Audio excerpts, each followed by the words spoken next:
There's a line that government shouldn't cross.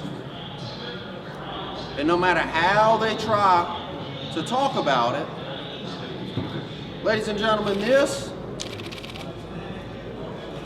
is the ultrasound tool that S1 requires doctors use. You heard Representative Rutherford say people don't want to wear a mask.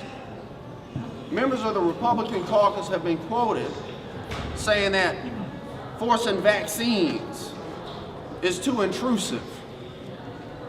Ladies and gentlemen, forcing a doctor to stick a transducer like this into a woman, if that is not the very definition of overly intrusive, that's rape, Representative King.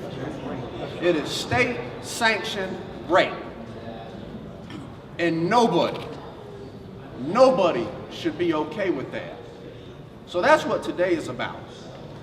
We have a problem in South Carolina, and I ain't talking about COVID, not talking about opioids. I'm not talking about the fact that in Bamberg, Barnwell, Colleton counties, Aiken counties, Hampton counties, Allendale counties, where kids still don't have high-speed internet to study their schoolwork, we're up here talking about state-mandated rape.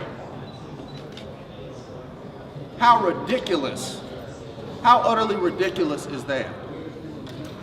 So don't go for the whole right to life, feel-good conversations that the Republican caucus is going to give you, because that's not what this bill is about. This bill is about the state taking control of a woman's body and stripping her, even a rape victim. State-mandated insertion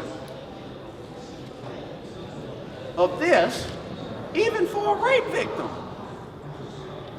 Today is a sad day.